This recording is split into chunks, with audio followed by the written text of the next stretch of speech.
E aí pessoal do Facilitando a Medicina, tudo bom com vocês? Eu espero que sim. Eu sou Cleverson Delvecq e a gente vai para mais um vídeo referente à imunologia. Lembrando que nós temos tudo de imuno para o ensino superior em vídeos aí para você. E é grátis, a gente não cobra nada. Se você quer ver todos os vídeos, ao final desse vídeo vai aparecer um quadradinho escrito imunologia em algum lugar aqui da tela. Ao final do vídeo, clica nesse quadradinho e vai aparecer tudo aí para você.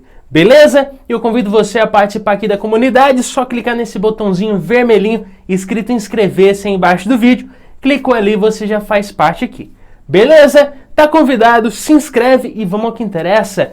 Hoje falando tudo sobre as células imunes. Vamos entender aí essas células que têm funções no nosso sistema imune. Vamos lá! Então, pessoal, quando nós falamos de células do sistema imunológico, nós podemos citar que são várias. Nós vamos ver ao longo aqui desses vídeos e ao longo desse vídeo a gente vai entender esses tipos, a estrutura. E eu começo falando do hemograma para você. É aquele exame que você faz quando retira aquele seu sangue, que você fica meio assustado. Às vezes a pessoa erra a sua veia, você já fica meio, eita! Mas calma, o que acontece, pessoal? Você tira aquele sangue, vai fazer uma análise desse sangue para ver, se está ali nas quantidades normais, as suas hemácias, os seus leucócitos, suas plaquetas, e a partir dessa análise do seu sangue, retirada aí dos seus vasos sanguíneos, basicamente você vai ter ali um parâmetro para ver, opa, essa pessoa está saudável, tudo no sangue dela está ok, está dentro dos parâmetros. Ou não, opa, está faltando tal célula, está em baixa tal tipo de célula no sangue dessa pessoa. É para isso que serve o nosso hemograma.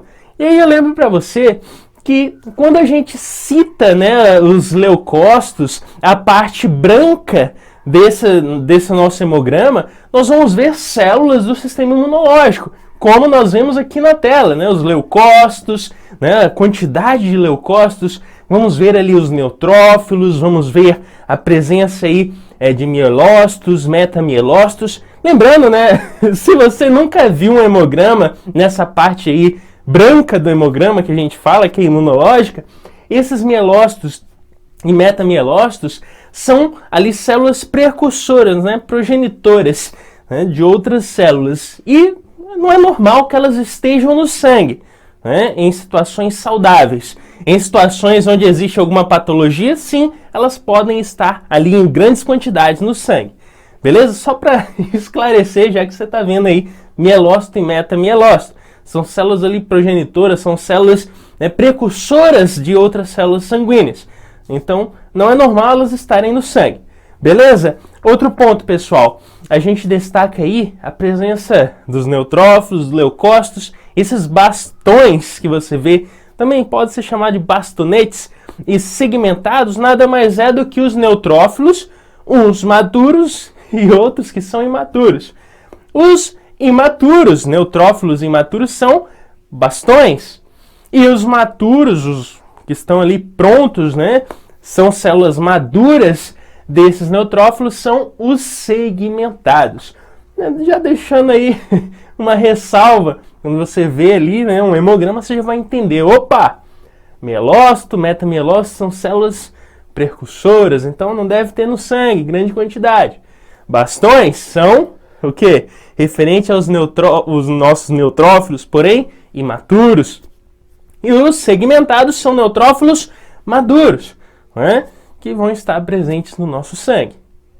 Mas é claro, pessoal, além de todas essas células, nós temos eosinófilos, basófilos, os nossos linfócitos. Todas essas células são células de defesa, que nós conseguimos quantificar, ver se a quantidade delas no sangue está ideal, por meio desse exame, o hemograma. É claro, o hemograma também vê plaquetas em outras partes, vê ali a parte da própria célula sanguínea, as nossas hemácias, vai ver tudo isso daí. Mas o nosso foco aqui são células imunológicas. Então, tem essa parte no hemograma que vê o quê? As células do sistema imune, que a gente fala que é a parte branca do nosso hemograma. e é exatamente o que você vê na tela. Tranquilo? Não se apavore. O que eu quero que você entenda é que no hemograma nós vemos a quantificação dessas células de defesa do nosso corpo por meio desse exame. Belezinha? Agora, antes da gente entrar já nessas células, eu digo para você que o nosso sangue, quando tirado ali do nosso vaso sanguíneo, nós podemos centrifugar esse sangue e ver que ele fica ali separado em compartimentos, né? Onde eles vão se sedimentar. E aí a gente fala, pessoal, que conseguimos separar, né, as partes do sangue ao centrifugar esse sangue. É basicamente você pegar esse sangue, botar, né, tira ele, né, do vaso sanguíneo, bota ele em um recipiente, bota para centrifugar e depois você vai ter basicamente essas separações aí que você está vendo na tela. E aí o que a gente consegue ver, pessoal? Nós conseguimos ver que abaixo, né, logo ali sedimentado, nós vemos as hemácias, que são as principais células do sangue, né? Porque carregam oxigênio para os tecidos. E essas hemácias, pessoal, elas geralmente estão sempre estão nessa parte mais abaixo. Por quê? Porque dentro dessas hemácias tem o ferro, pertencente a essa hemoglobina. Beleza? Logo, na meiuca aí, nós encontramos o quê? Plaquetas e os leucócitos, que faz parte da nossa aula de hoje. Os leucócitos, células de defesa. E acima está o plasma, que é a parte líquida do sangue, aquela parte que possui água, proteínas, íons, né? Todas essas substâncias que conformam esse sangue. Então lembre-se, pegou o sangue, centrifugou, é basicamente isso que você consegue analisar. Parte das hemácias abaixo também pode ser chamado de hematócrito. O hematócrito é a porcentagem, o percentual de hemácias dentro desse sangue, né? Essa parte vermelha aí que você vê na imagem. Logo depois vem aquela meiuca que nós falamos, plaquetas com os leucócitos e acima o plasma. E claro, eu sei que não faz parte do vídeo de hoje, mas destacando para você que plaquetas não são células. Muita gente faz essa confusão. Plaquetas são fragmentos de células, onde a célula principal, que é um megacariócito, vai se fragmentando. E ao se fragmentar, ela vai liberando esses fragmentos dessa célula, que são as plaquetas. Beleza? Só esse adendo aí, que muita gente tem dúvida. E claro, como nós falamos, na meiuca fica a plaqueta e o leucócito. E claro, já para a gente adentrar as células e a sua importância, vamos começar falando sobre os linfócitos. Vamos lá. Bom, pessoal, falando dos linfócitos, o que a gente pode falar? Bem, nós temos esses linfócitos e de uma forma bem resumida, porque nós temos aqui um vídeo falando só sobre os linfócitos, ativação, formação e tudo mais, mas de forma resumida nós temos dois tipos principais. Seriam os linfócitos TCD4 e os TCD8. E claro, nós temos também ali os linfócitos B.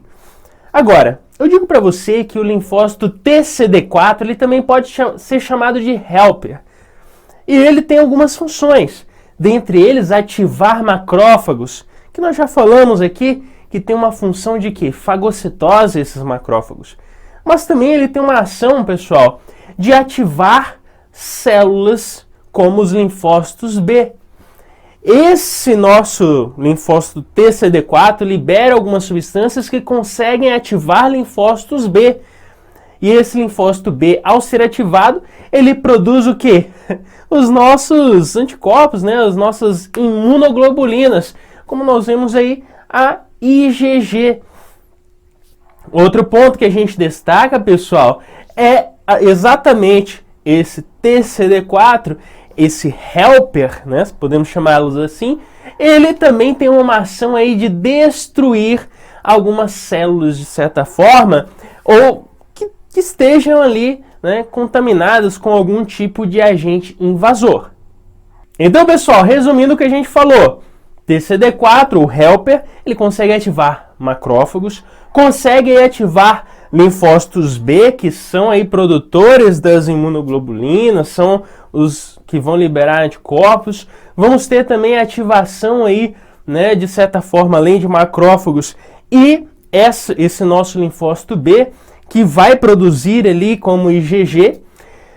Temos também a ação de destruir micro-organismos intracelulares. Lembrando, pessoal, que essa célula, esse linfócito, tanto o TCD4, TCD8 e linfócito B, são células da resposta imune adaptativas, ou seja, são aquelas células mais especializadas para destruir micro-organismos, combater micro-organismos.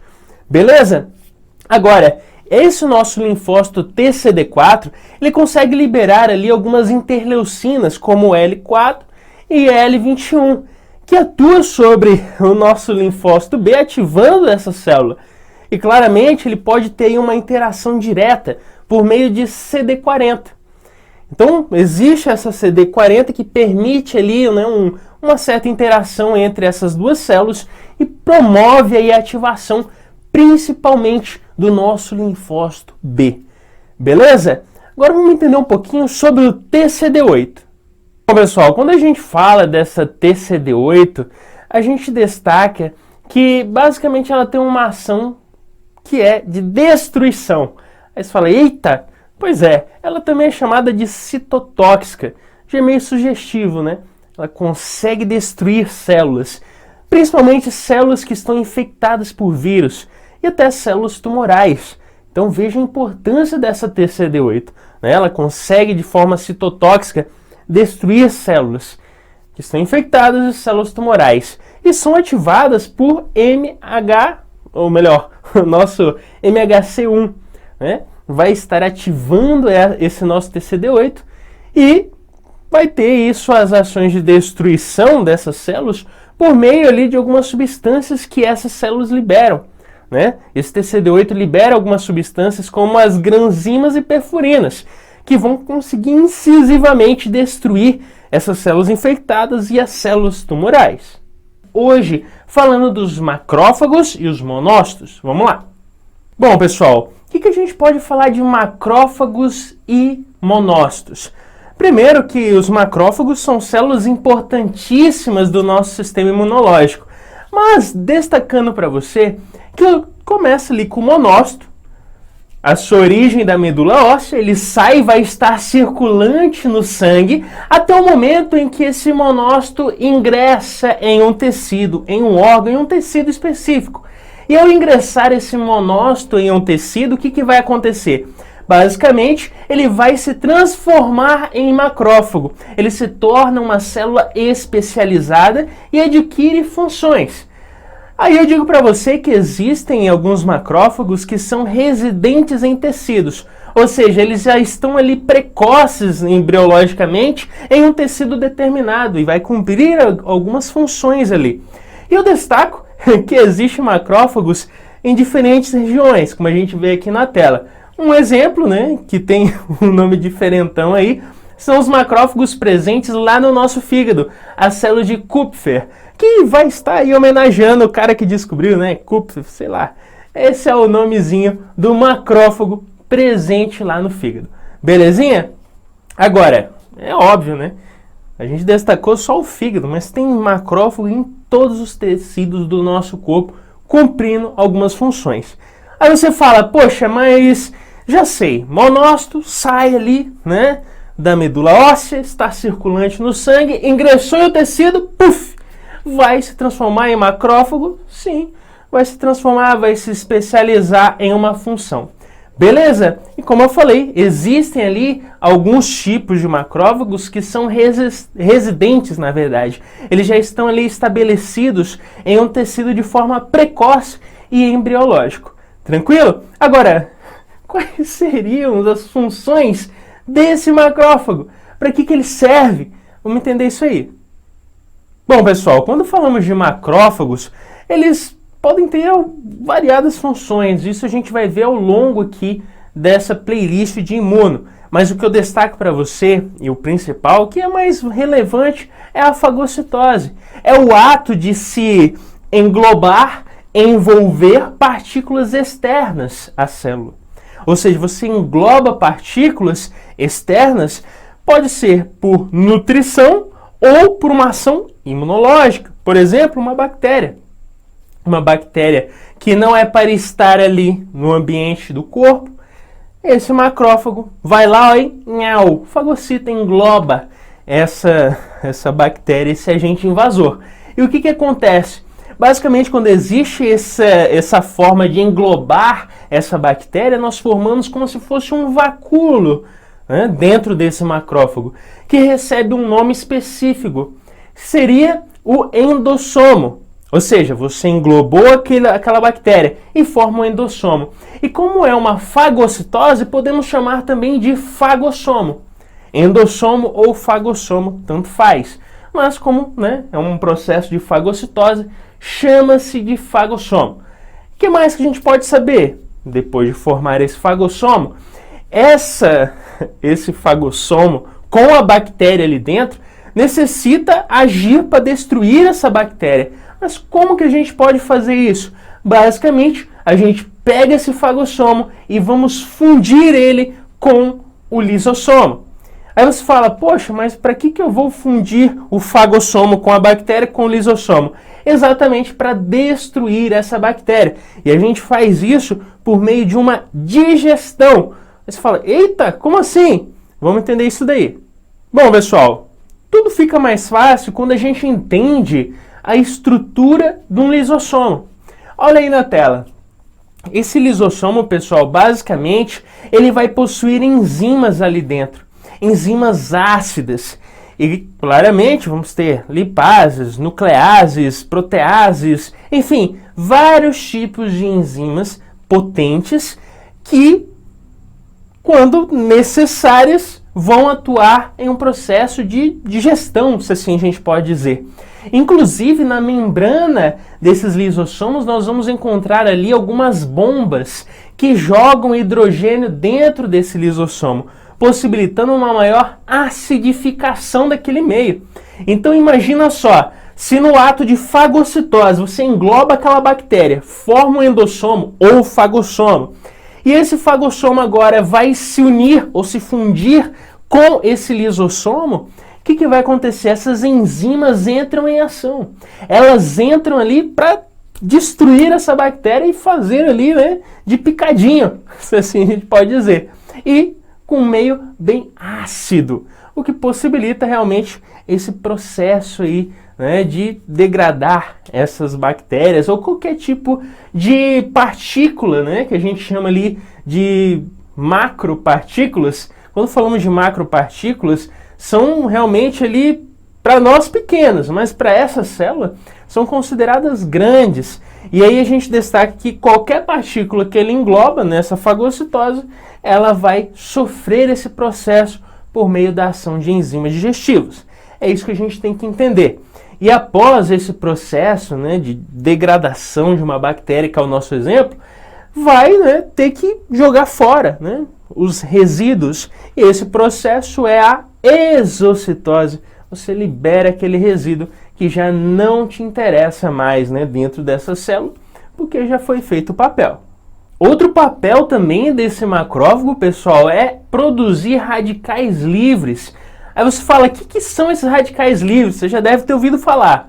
Eles são ali átomos isolados que basicamente procuram moléculas para atacar.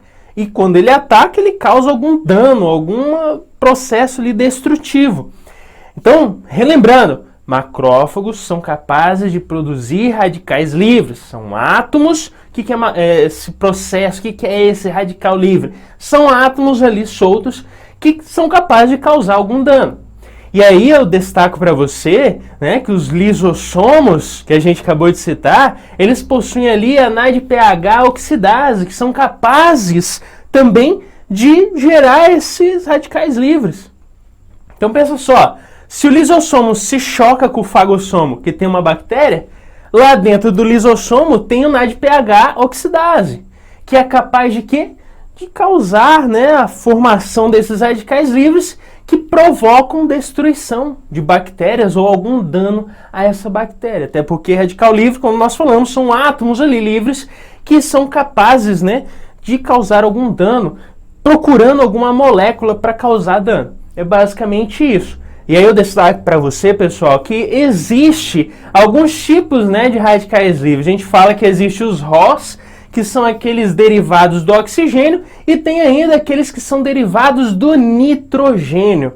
Então veja bem, ó, nós temos dois grupos, ambos são ali originados, né, um de oxigênio, outro de nitrogênio, e são radicais livres, são átomos livres capazes, né, de causar algum dano procurando alguma molécula, né? Ela não gosta de ficar sozinha, ela procura algo, mas quando ele procura, ele causa dano. E ainda, pessoal, nós podemos destacar que esses macrófagos, eles podem ser de dois tipos principais, que seria o do tipo M1, que eu já destaco para você, que é aquele que é capaz de gerar um processo inflamatório. É exatamente aquele que vai fagocitar bactérias, fagocitar partículas estranhas e vai atuar pró-inflamatório, ou seja, atua juntamente com o sistema imunológico para causar um processo de inflamação. E existe, além desse M1, que é pró-inflamatório, existe o M2. O M2 ele é apaziguador. Ele não gosta de bagunça, ele gosta de ajeitar o terreno. O que ele faz? Ele vai ser reparador.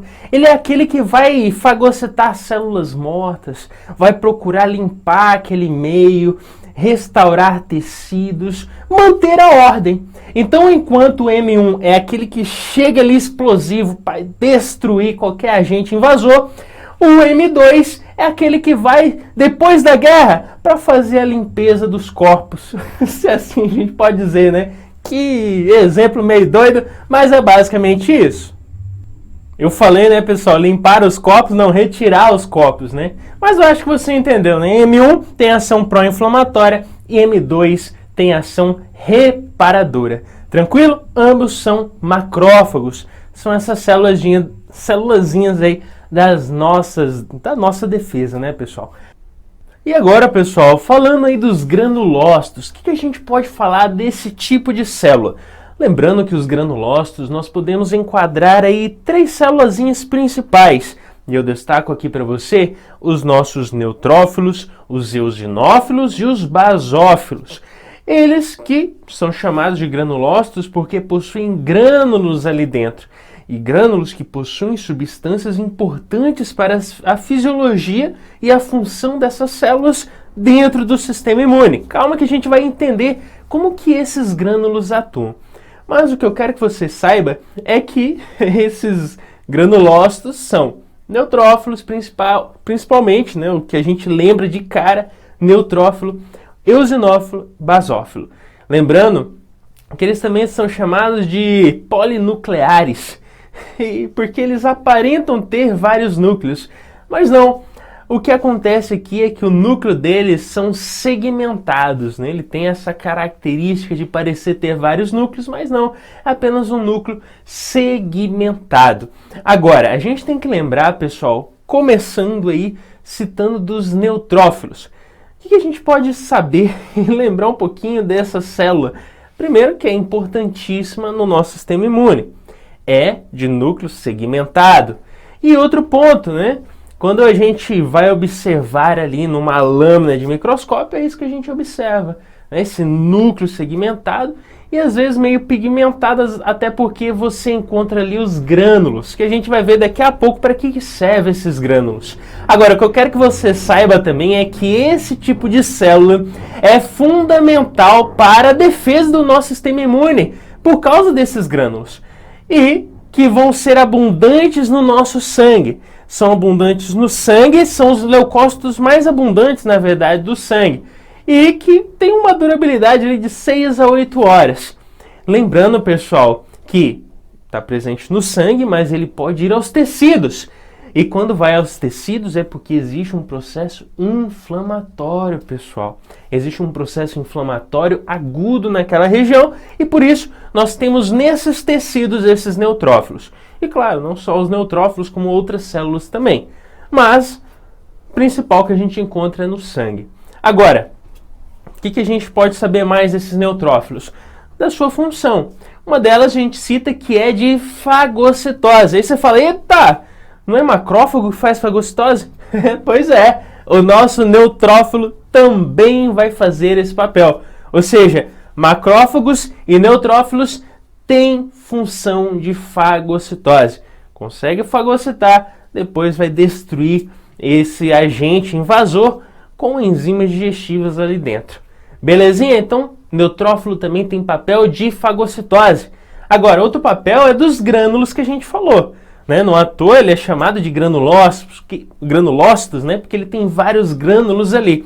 E esses grânulos possuem substâncias ali dentro que podem ser enzimas digestivas, outras substâncias, que são capazes de atuar sobre o agente invasor e destruir ele, né? Degradar ele ali. Então lembre-se, esses granulócitos são importantes. Além disso, esse nosso neutrófilo é aquela célula apaixonada. O que ele faz? Ele tem aquele famoso processo do NET, que é quando ele vê que ele tem que agir de uma forma ali incisiva. O que ele faz? Ele libera o seu material genético e forma como se fosse uma teia para tentar segurar aquele agente invasor naquela região. Beleza? Agora, vamos detalhar cada um desses passos aí que a gente citou. Então, pessoal, revisando o que a gente falou aqui, vou ser chato para você entender. Os neutrófilos estão presentes no sangue, mas também podem estar nos tecidos em caso de infecção. 6 a 8 horas a presença ali incisiva desses neutrófilos. Eles têm a função fagocitose, os grânulos também vão ter o papel fundamental e esse processo do NET. Vamos destacar principalmente aí a desgranulação. A desgranulação, pessoal, desses grânulos é o que permite a liberação de substâncias para o meio a fim de destruir agentes invasores. Até mesmo em ações aí, né, de infecções piógenas, onde a gente encontra ali a presença de pus, de grande parte, né, nesse pus, é composto por neutrófilos. Neutrófilos e agentes invasores, outras células mortas também. Então lembre-se, no pus nós temos neutrófilos, até porque o que acontece? Nesse tipo de infecção, esses neutrófilos entram ali para matar e morrer. Eles são os kamikazes. Eles vão liberar esse conteúdo desses grânulos para matar bactérias, mas acabam também destruindo células ali ao redor. E por isso se forma esse líquido, né? Esse pus, que é composto por neutrófilos, o agente invasor e até por células do próprio organismo, né? Que foram danificadas nesse processo. Agora, além desses grânulos que a gente falou, nós podemos destacar exatamente o processo PET que a gente falou. O que é esse processo PET? É quando o nosso neutrófilo ele vê, opa, eu tenho que paralisar aquele agente que invadiu aqui. O que ele faz? Eu vou liberar o meu material genético. Libera aquele DNA, formando como se fosse uma rede. E esse DNA, ele apresenta ali um aspecto gelatinoso. E como ele se forma em rede, basicamente ele acaba prendendo aquele micro-organismo naquela rede formada gelatinosa, que nada mais é do que o material genético. Ou seja, ela se doa ali por inteiro para tentar prender esse agente que está invadindo o corpo. Outra célulazinha aí muito importante são os eosinófilos.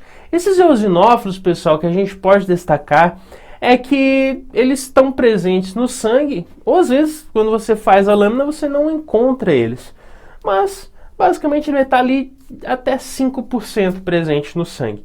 E eu destaco para você que esse eosinófilo ele está presente em algumas ações, principalmente em ações alérgicas e contra eumintos, ou agentes que são parasitas. Que é a mesma coisa, né? Os eumintos são parasitas. Como que ele consegue, de certa forma, agir contra parasitas? Sendo bem direto, né? Claro que tem todo um processo imunológico, mas sendo direto para você entender, esses parasitas, eles vão ser ali, né, ligados à IgE, imunoglobulina E. E essa IgE meio que sinaliza para o eosinófilo que ele deve atuar naquela região. Então vem o eosinófilo e se liga a essa IgE que está englobando, né, toda ligada ali nesse aumento. E quando esse eosinófilo se encontra com a IgE, ele vai fazer desgranulação. Porque eosinófilo é um granulócito, também tem grânulos que possuem substâncias e enzimas.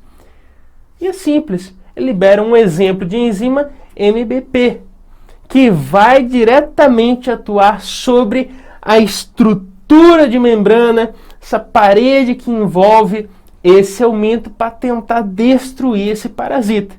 Então veja, né, quando a gente fala de eosinófilo, lembre-se sempre, eles são os principais agentes na alergia e no combate a parasitas, como os eumintos, que muitas vezes você encontra aí, né, dentre as classes desses vermes que vão colonizar principalmente o intestino. E por último ainda, pessoal, mas também importante, é o basófilo, que nós também podemos encontrá-lo ali na presença no sangue até 1%. Ele que, apesar de menor quantidade, também tem sua importância, principalmente em ações alérgicas. E aí vem aquele processo, né? Se tem um agente que causa alergia, aquela imunoglobulina E também vai estar sinalizando aquele agente invasor. E quando essa célula, esse basófilo, reconhece esse agente invasor com IgE, ele acaba liberando principalmente histamina, ou seja, dos seus grânulos, até porque basófilo também tem grânulos, é um granulócito. Ele vai desgranular, vai liberar o conteúdo dos grânulos, principalmente histamina, e a histamina, ela é um fator primordial na alergia. Tanto é que quando você sofre com esses processos, você utiliza o quê? Um antihistamínico. Beleza? Então lembre-se, nós temos os basófilos, 1%, né? A gente pode encontrar, e que tem ação alérgica, né? Que acaba liberando histamina, que dependendo da região onde ele atuar, leva aí a coriza, coceira, a vermelhidão, todo aquele processo irritativo que a gente conhece das alergias. Então, pessoal, com isso, finalizamos mais um vídeo. Eu espero ter te ajudado. Se inscreve no canal e até o próximo vídeo. Valeu!